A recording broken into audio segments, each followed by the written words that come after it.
Hello friends, the title of today says it all. I'm gonna talk about the books that make me cry. And I'm not talking about shedding a tear, I'm talking about actual crying. I mean, some of these books made me cry so much I had to stop reading because I couldn't see the words through my tears. And the reason I really wanted to do this video is because I think for a lot of people, books and stories are emotions. And for some of these books, almost all of these books, I can remember where I was when I cried, because that's just how our brains work. So for this video, I made a list of 8 books that made me cry my eyes out. And if you like these kind of videos, then don't forget to click that subscribe button and hit that bell so you never miss another video of me again. Let's get started. First up is A Thousand Roads Home by Carmel Harrington. This book was introduced to me by Once Upon a Book Club box. If you want to check them out, I will leave their website in the description down below. I also have a discount code for you guys, Leanda Books 10, if you want 10% off your purchase. This book has 2 main characters, Ruth and Tom. And Ruth is a very quirky person. You might even say she is autistic, and she and her son DJ no longer have a place they can call their home. Ruth is a firm believer that you can change the world by helping one person at a time, and Tom needs her help. Tom used to be called Dr. O'Grady, but nowadays he's living on the streets with his loyal dog Betty. Everyone has felt like an outsider at some point in their lives. This is the book that will make you feel you belong. Even upon closing the book, I still thought of these characters and I just wanted to get back to reading so I could see if they were okay. Apart from it being a great story, it also has some really important themes like homelessness, loss, and in my opinion, autism. I just felt every emotion possible while reading this book. I felt happy, I felt angry, and obviously sad. I cried like 3 times, and one of those times was so bad that I had to stop reading because my tears were falling on the pages. So yeah, this is definitely one of those books that made me cry my eyes out. Next up is an audiobook for me because I have been listening to this entire book series on Audible, and it is Outlander. If you guys want to cry, definitely listen or read the Outlander book series. Oh man, this is such an experience. This is one of those authors that describes the world and the characters so well that it actually feels like you're sitting next to them and you're in that world. She describes the sounds, the smells, the way people look, what they are doing. It's just a lot of daily life, but then also these big events, and that combination really pulled me in. The best way to describe the Outlander books, in case you don't know them or never heard of them, is historical fiction, time traveling, a very attractive Highlander, and a very attractive woman that travels through the stones and meets up with the Highlander. So obviously there's a lot of romance, but I wouldn't say, maybe apart from the first book, that that is the main focus. And I can honestly say that I cried with every book in this series. Every book has some insane event that just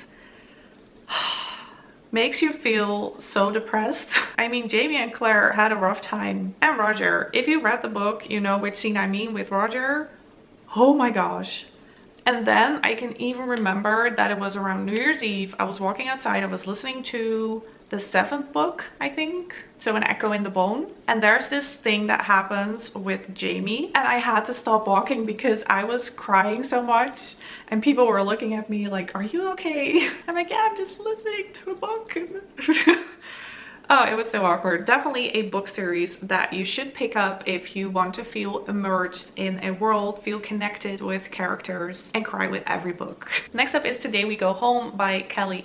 This was another Once Upon a Book Club box pick for me. We follow 2 women. One is called Larkin Bennett, who lives in Seattle, Washington. She served in Afghanistan, and during one of her patrols, she went through this really traumatic experience. Soon after this happens, she finds a diary of a woman called Emily Wilson, who apparently disguised herself as a man to fight for the Union in the Civil War. And reading this diary has a healing effect on Larkin. And then the other storyline takes place in 1861 through the eyes of Emily. I just remember reading this story and feeling so empowered and thinking women can do everything, because this book is mainly about military women, one in the past and one in the present. And the shocking truth is, and that is also something the author talks about in her notes, is that women are still seen as less capable as men. So on the one hand, a lot has changed since the Civil War, but on the other hand, not so much. Also, I wasn't aware of the fact that women dressed up as men during the Civil War just so they could fight in the army. That was based on actual research, and that gave the story much more depth. Another book that made me cry multiple times. I felt really connected to both the women, and it's just really sad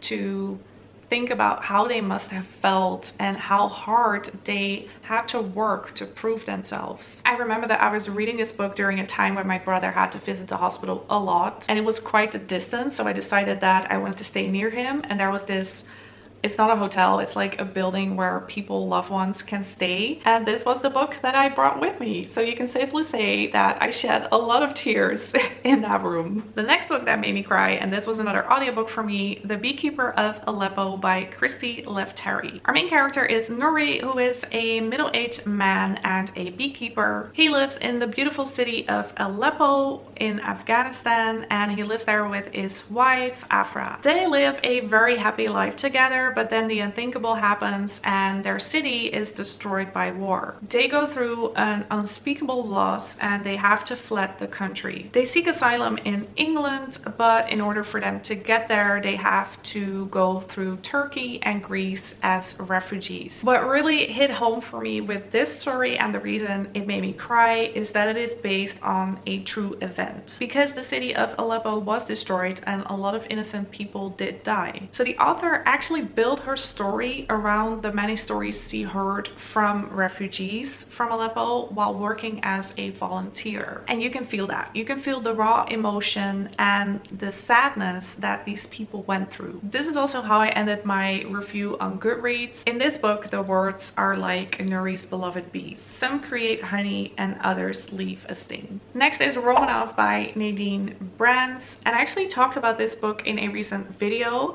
my Ravenclaw book recommendations video. I made a top 10 of books that I think every Ravenclaw should read, and this is one of them. It is a retelling of the Romanovs, so the Romanov family that lived in Russia. It's a really, really sad story on its own, and the retelling is also really sad. It's a little bit different, so more people survive, because in the actual Romanov story, the entire family is shot. In this book, we follow Anastasia, who I think is also the most well-known family member of the Romanovs. And this book kind of explores the possibility that she survived, because there were rumors at the time that Anastasia might have survived, because there were multiple women like 10 or 20 years later that claimed that they were Anastasia Romanov. I think that was because her body was never found and all the other family members were accounted for. Not entirely sure about that, but this retelling kind of explores that option. So it's a great blend of history and fantasy, but it's also just a really, really tragic tale, and it made me cry a lot. The next tearjerker is The Last Letter from Juliet by Melanie Hudson. That ending made me cry my eyes out.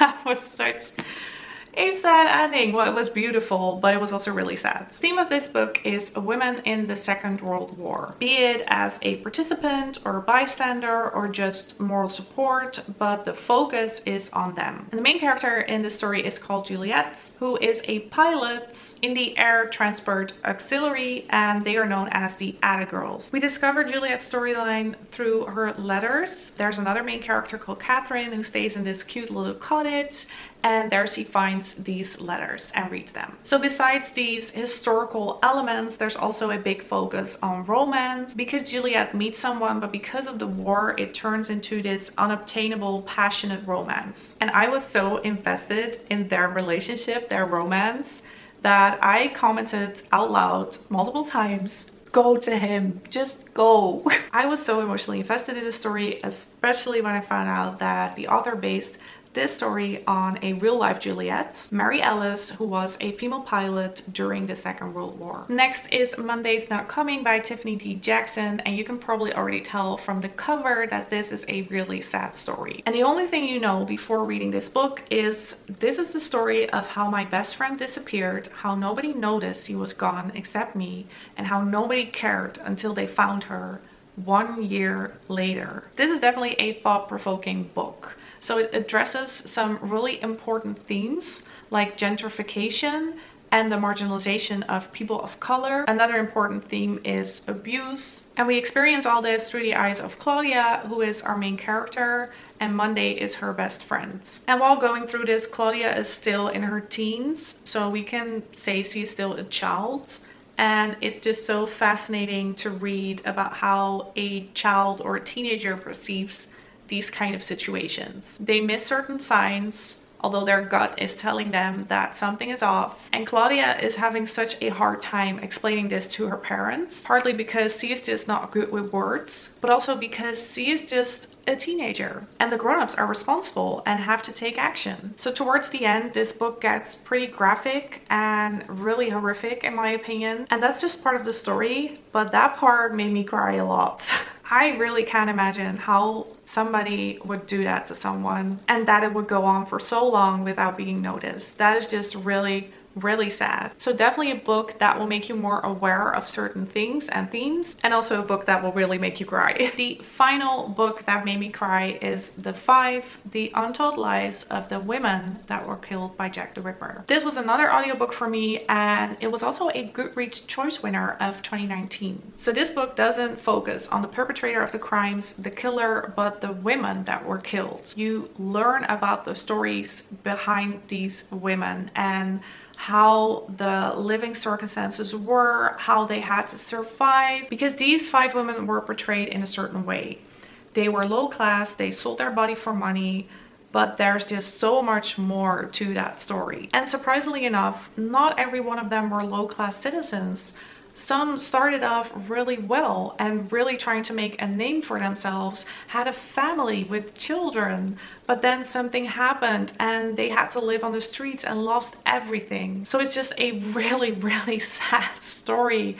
I cried so many times. I cannot even tell you how many times I cried with this book, but it made such an impact on me. Upon finishing this book, I felt so ashamed because I was one of those people. I glorified Jack the Ripper. I went on a Jack the Ripper tour and I found that so intriguing and so exciting. But it isn't about him. It is about these women. And that realization made me cry my eyes out. Another really thought-provoking book and a glimpse into Victorian London and the 5 women: Polly, Anne, Elizabeth, Catherine, and Mary Jane. And those were the 8 books that made me cry my eyes out. So if you are looking for a good cry or just a book that you can feel emotionally invested in, definitely check these ones out. I will leave all of the titles and the authors in my description down below. And if you like this video, then please give it a thumbs up. Thank you so much for watching, and let's stay in touch.